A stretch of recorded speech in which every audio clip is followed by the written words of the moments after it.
کہ ایک بار کسی انسان پر بار بار نہیں کرتی تو اب میں آپ کو ناشتے میں زہر نہیں دے سکتی ہوں۔ اگر زہر ڈال بھی لیتی تو پہلے میں تمہیں ناشتہ کراتا۔ سکندر نے ہنس کر کہا، مجھ پر زہر اثر نہیں کرتا ہے۔ اوہ چلو اچھا ہوا بتا دیا، میں یہ بات یاد رکھوں گا۔ چلو اب میرے لیے ناشتہ لے آؤ، ابھی لاتی ہوں۔ یہ کہہ کر سفرینہ اپنی جگہ سے غائب ہو گئی۔ سکندر اٹھ کر واش روم چلا گیا اور اپنے اوپر سے رات والی غلاظت اور مٹی اتارنے لگا۔ نیا سوٹ پہن کر تیار ہوا اور پھر دوبارہ اپنے کمرے میں چلا آیا جہاں پر ناشتہ اس کا انتظار کر رہا تھا۔ ناشتہ دیکھ کر سکندر کی آنکھیں سچ میں پھیل گئیں۔ یہ ناشتہ نہیں تھا بلکہ پورا کھانا تھا۔ ایک کیتلی پڑی ہوئی تھی جس سے کڑک چائے کی خوشبو پورے کمرے میں مہک رہی تھی۔ ایک پلیٹ میں آملیٹ تھا، ساتھ میں پلیٹ میں نہاری اور چنے تھے۔ ایک پلیٹ میں مغز رکھا ہوا تھا جس سے گرم گرم بھاپ نکل رہی تھی، ساتھ میں 3 پراٹھے پڑے ہوئے تھے اور ایک جگ میں لسی کے ساتھ دوسرے جگ میں مالٹے کا جوس پڑا ہوا تھا۔ یہ کیا ہے سفرینہ؟ سکندر نے حیران ہو کر کہا۔ آپ کے لیے ناشتہ ہے سکندر، لیکن اتنا ناشتہ؟ میں اکیلا تو اتنا ناشتہ نہیں کر سکتا ہوں، سکندر نے کہا۔ یہ تو بہت کم ہے سکندر، اس وقت دن کے 11 ہو رہے ہیں، نزدیکی دکانوں سے ناشتہ ختم ہو چکا تھا، مجھے کچھ دور جانا پڑا، وہاں مجھے یہی تیار ملا تو اٹھا کر لے آئی۔ کیا مطلب؟ تم یہ سب چوری کر کے لائی ہو؟ آپ کے لیے یہ چوری ہے لیکن میرے لیے یہ حکم کی تعمیل ہے۔ اچھا چلو آؤ میرے ساتھ ناشتہ کرو، سکندر نے ناشتے کے قریب بیٹھتے ہوئے کہا۔ میں یہ سب چیزیں نہیں کھاتی۔ تو پھر کیا کھاتی ہو تم؟ نہ پوچھیں تو بہتر ہے، لیکن میری خوراک جنوں والی ہے، یہ چیزیں آپ لوگ کھاتے ہیں۔ اچھا بابا ٹھیک ہے، سکندر نے بسم اللہ پڑھ کر کھانا شروع کیا۔ اس نے سفرینہ کو فی الحال جانے کا کہہ دیا تھا۔ شہزادے ترتوش، میرے پاس آپ کے لیے ایک سنسنی خیز خبر ہے۔ شاطر تقریباً دوڑتا ہوا شہزادے ترتوش کے کمرے میں داخل ہوا تھا۔ کیا ہوا شاطر، جو تم اس قدر پرجوش دکھائی دے رہے ہو؟ شہزادے ترتوش، وہ سفرینہ۔ شاطر کی سانسیں اکھڑی ہوئی تھیں۔ کیا ہوا سفرینہ کو؟ وہ سکندر نے سفرینہ کو قابو میں کر لیا شہزادے۔ یہ خبر شہزادے کے لیے بھی حیرت کا جھٹکا تھی، جسے سن کر شہزادہ اپنی جگہ پر اچھلا تھا۔ کیا کہہ رہے ہو تم؟ میں ٹھیک کہہ رہا ہوں شہزادے، اس نے سفرینہ کو اپنا غلام بنا لیا ہے۔ یہ تو بہت اچھا ہوا شاطر۔ جی میرے آقا، لیکن شاطر تم ایک بات بھول گئے، میں نے تمہیں سفرینہ سے دور رہنے کا کہا تھا، لیکن تم پھر اس کے قریب چلے گئے۔ اگر پھر تمہیں کچھ ہو جاتا تو معاف کیجیے گا شہزادے، بس میں یہ جاننے کے لیے کہ سفرینہ کا کیا ہوا اس کی خبر گیری کی تھی، اور پھر اسے اس لڑکے کے گھر میں سر جھکائے دیکھا تو سیدھا یہاں چلا آیا، شاطر نے وضاحت کرتے ہوئے کہا۔ چلو ٹھیک ہے، لیکن اب اگر تم اس کے قریب بھی نظر آئے تو تمہیں سلطنت بدر کر دیا جائے گا۔ یہ میری وارننگ ہے، سمجھے تم؟ میں نہیں چاہتا کہ تمہاری وجہ سے ہماری شیطانوں کے ساتھ لڑائی ہو، اور تم خود سوچو ذرا کہ اگر شاہ جنات کو اس بات کا پتہ چل گیا تو وہ تم پر کتنے برہم ہوں گے۔ آخری غلطی سمجھ کر معاف کر دیں شہزادے، آئندہ آپ کو مجھ سے کوئی گلہ نہیں ہوگا، یہ شاطر کا آپ سے وعدہ ہے۔ چلو ٹھیک ہے، اب تم جاؤ اور اپنی سلطنت کے کاموں پر توجہ دو، یہ سفرینہ کرنا چھوڑ دو۔ جی ٹھیک ہے شہزادے، یہ کہہ کر شاطر نے جھک کر سلام کیا اور پچھلے پیروں سے کمرے سے باہر چلا گیا۔ ناشتے سے فارغ ہو کر سکندر لیٹ گیا اور آگے کا سوچنے لگا۔ اس نے نوکری کو بغیر کسی اطلاع کے چھوڑ دیا تھا، اب وہ زندگی جینا چاہتا تھا، اس لیے سوچ رہا تھا کہ آگے کیا کرے، لیکن 1000 سوچوں کے باوجود بھی اس کے پاس لاہ عمل نہ بن سکا۔ تو اس نے سفرینہ کو آواز دے دی اور پھر سفرینہ اس کے سامنے سر جھکائے کھڑی تھی۔ سفرینہ، میں زندگی کو جینا چاہتا ہوں، لیکن مجھے سمجھ نہیں آ رہی ہے کہ میں کیا کروں۔ کیوں؟ آپ کو کیا پریشانی ہے؟ آپ مجھے بتائیں، پھر دیکھیں میں آپ کی پریشانی کیسے دور کرتی ہوں۔ مجھے یہ سمجھ نہیں آ رہا ہے کہ میں اپنی نئی زندگی کہاں سے شروع کروں۔ یہ تو اتنی بڑی بات نہیں ہے، آپ کے سامنے پوری دنیا ہے، گھومے پھرے عیش کریں، لیکن کہاں گھوموں سفرینہ، یہی تو سمجھ نہیں آ رہا ہے۔ سکندر کو واقعی میں سمجھ نہیں آ رہی تھی۔ سب سے پہلے تو آپ یہ کریں کہ اس شہر سے نکلیں، بلکہ کسی دوسری سلطنت میں جائیں، وہاں کے لوگوں کو دیکھیں، نئے نئے دوست بنائیں، نئی نئی جگہیں گھومیں۔ یہ تم نے اچھی صلاح دی۔ اچھا، ایسا کرتے ہیں کہ سب سے پہلے ہندوستان سے شروع کرتے ہیں، کیا خیال ہے تمہارا؟ جی صحیح ہے، یہ بھی گھومنے کے لیے اچھی جگہ ہے، تو پھر چلو۔ لیکن یہ گھر، اس کا کیا کرنا ہوگا؟ وہ آپ مجھ پر چھوڑ دیں، میں اپنے چیلوں سے کہہ دوں گی، وہ آپ کے گھر کو بکوا دیں گے۔ واہ، یہ تو تم نے بہت اچھا سوچا۔ چلو ٹھیک ہے، آخر میرا نام سفرینہ ہے، میرے لیے یہ کوئی بڑا کام نہیں ہے سکندر۔ سکندر نے کہا، پھر آپ تیار ہیں چلنے کے لیے؟ کیا مطلب سفرینہ؟ کیا ہمیں اڑ کر جانا ہوگا؟ جی ہاں سکندر، آپ بس آنکھیں بند کریں گے اور پھر ہم ہندوستان میں ہوں گے۔ نہیں سفرینہ، مجھے ایسے مزہ نہیں آئے گا۔ تو پھر آپ کیسا چاہتے ہیں؟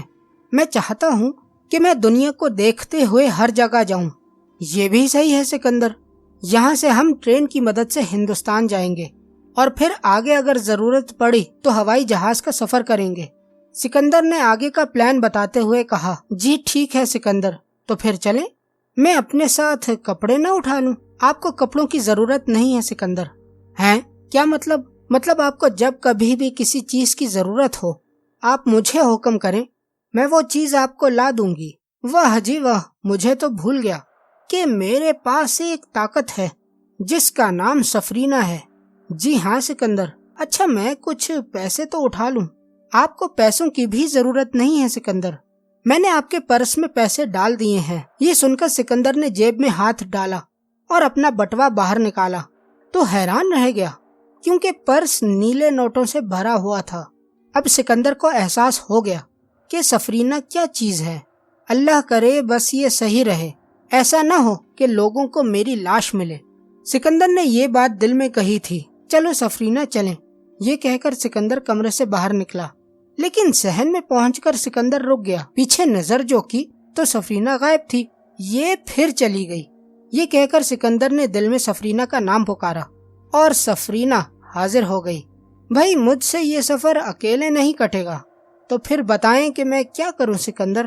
تم ایسا کرو کہ میرے ساتھ ساتھ رہو، بلکہ کسی خوبصورت سی لڑکی کے روپ میں میرے ساتھ گھومو پھرو۔ سفرینہ کے پاس کوئی آپشن نہیں تھا۔ سکندر کی بات کے بعد سفرینہ بجلی کے روپ میں تبدیل ہو کر پھر انسانی روپ میں آ گئی، اور جو روپ اس نے اپنایا ہوا تھا وہ قیامت سے کم نہیں تھا۔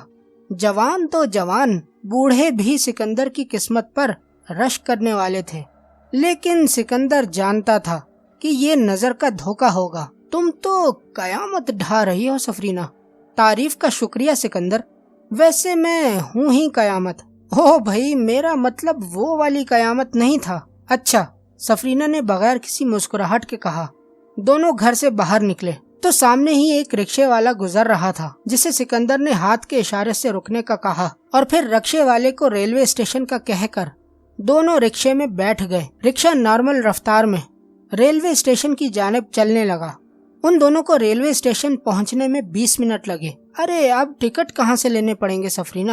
سکندر نے یہ بات رکشے سے اتر کر کہی تھی، اور اس نے سفرینہ کو اس کے اصل نام سے پکارا تھا۔ ٹکٹ آپ کی دائیں جیب میں ہے سکندر۔ اوہ اچھا، یہ کہہ کر سکندر نے جیب میں ہاتھ ڈالا اور ٹکٹوں کی موجودگی جان کر ہاتھ دوبارہ باہر نکالا۔ ریلوے اسٹیشن کے گیٹ سے گزر کر وہ پلیٹ فارم پہنچے تو سامنے ہی ایک ٹرین کھڑی ہوئی تھی، اور ان کی خوش قسمتی کہ یہ ٹرین انڈیا ہی جا رہی تھی۔ دونوں ٹرین میں داخل ہوئے اور پھر کھڑکی کے ساتھ 2 خالی کرسیاں دیکھ کر وہیں بیٹھ گئے۔ سکندر کھڑکی سے باہر لوگوں کے ہجوم کو دیکھ رہا تھا اور سفرینہ سکندر کو دیکھ رہی تھی۔ کمرے میں اللہ اللہ کی صدا گونج رہی تھی۔ ایک انسان گھپ اندھیرے میں بیٹھ کر اللہ کے بابرکت نام کا ورد کر رہے تھے۔ یہ در خان تھا۔ اس وقت اس کا جسم ایک جلالی کیفیت میں جھوم رہا تھا، اور وقت تھا کہ گزرتا جا رہا تھا۔ در خان کو وقت کے گزرنے کا احساس تھا، نہ ہی پرواہ تھی، بس اللہ اللہ کی صدا تھی اور اس کا جھومتا ہوا جسم تھا۔ اچانک سے کمرے میں بھینی بھینی خوشبو پھیل گئی، جسے محسوس کر کے در خان نے اپنے ورد کو اور تیز تیز پڑھنا شروع کر دیا۔ پھر اس کے لب خاموش اور جسم ساکن ہو گیا۔ السلام علیکم ورحمۃ اللہ وبرکاتہ۔ لیکن آج بھی در خان کے سلام کا جواب نہیں آیا تھا۔ چند لمحے انتظار کرنے کے بعد در خان نے دوبارہ سلام کہا اور اس دفعہ بھی خاموشی در خان کا مقدر بنی۔ در خان کے ماتھے پر پسینے کے ننھے ننھے قطرے موتی کی طرح چمک رہے تھے۔ اس نے ساتھ رکھا ہوا پانی کا گلاس اٹھایا اور پھر 3 سانس میں گلاس خالی کر دیا۔ آج بھی پانی کا ذائقہ میٹھا ہو گیا تھا۔ در خان نے شکر الحمدللہ کہا اور اپنے جسم پر سے چادر اتار کر لپیٹ دی اور پھر کمرے میں پڑے صندوق میں رکھ دی۔ دوسرے کمرے میں داخل ہوا تو بابا نیند کی وادی میں گھوم رہے تھے۔ در خان نے اپنے بستر کو جھٹک کر دوبارہ بچھایا اور پھر 3 تعوذ پڑھ کر اپنے جسم پر دم کیا اور بستر پر سیدھا لیٹ گیا۔ وہ درود پاک پڑھنا نہیں بھولا تھا۔ ابھی سکندر اور سفرینہ کو ٹرین میں بیٹھے گھنٹہ نہیں گزرا تھا کہ 5 لفنگے لڑکوں کا ٹولہ اس ڈبے میں کہے لگاتا داخل ہوا اور پھر سکندر کے سامنے کھلے ہوئے کیبن میں جا کر بیٹھ گیا۔ اس کیبن میں صرف ایک جوڑا بیٹھا ہوا تھا، باقی سارا کیبن خالی تھا۔ میاں بیوی کو لڑکوں کی آمد ناگوار تو گزری تھی، لیکن شرافت سے مجبور ہو کر وہ خاموش بیٹھے رہے۔ سلطان یار، آج گرمی بہت زیادہ ہے۔ ہاں یار نزاکت، لگتا ہے سورج ناراض ہے ہم سے، لیکن چاند بھی تو بات نہیں کرتا نا۔ نزاکت کا اشارہ عورت کی جانب تھا، جو سلطان کی بات سن کر شوہر کے اور قریب ہو کر بیٹھ گئی تھی۔ یار شاکر، ذرا سگریٹ تو دینا۔ نزاکت بولا، یہ تم تیسری سگریٹ پی رہے ہو؟ میں نے 1 پیکٹ لیا تھا اور اب اس میں 10 سگریٹ سے بھی کم رہ گئے ہیں۔ شاکر یار، مجھے زیادہ نہیں سمجھا۔ میرا دل جل رہا ہے کہ میں چاند کو دن کی روشنی میں دیکھ سکتا ہوں اور نہ چھو سکتا ہوں۔ مجبوراً شاکر نے 1 سگریٹ نکال کر دی اور پھر ماچس کی ڈبیا بھی دے دی۔ بھائی صاحب، میری بیوی کو سانس کی تکلیف ہے، اگر آپ پلیز سگریٹ نہ پئیں تو بڑی کرپا ہوگی۔ ارے بھائی، ہمیں بھی تو دل کے جلنے کی تکلیف ہے، ڈاکٹر نے سگریٹ پینے کا کہا ہے۔ نزاکت کی اس بات پر کیبن کہکہوں سے گونج اٹھا اور پھر نزاکت نے سگریٹ جلائی اور لمبے لمبے کش لے کر پورے کیبن کو بھرنے کی کوشش کرنے لگا، لیکن چونکہ کھڑکی کھلی ہوئی تھی اس لیے سگریٹ کا دھواں کیبن میں نہیں رک رہا تھا۔ مگر اس کے باوجود بھی عورت کی سانس چڑھ گئی اور پھر کھانسی کا نہ ختم ہونے والا ایک سلسلہ شروع ہو گیا۔ عورت کا شوہر اپنی بیوی کو ہاتھ سے پکڑ کر اس کیبن سے چلا گیا اور پیچھے لفنگوں کے کہے رہ گئے۔ ارے یار سلطان، پاکستان میں تو 2 چاند بھی ساتھ نکلتے ہیں، تجھے یہ بات پتہ ہے؟ یہ بات اس نے سفرینہ کو دیکھ کر کہی تھی۔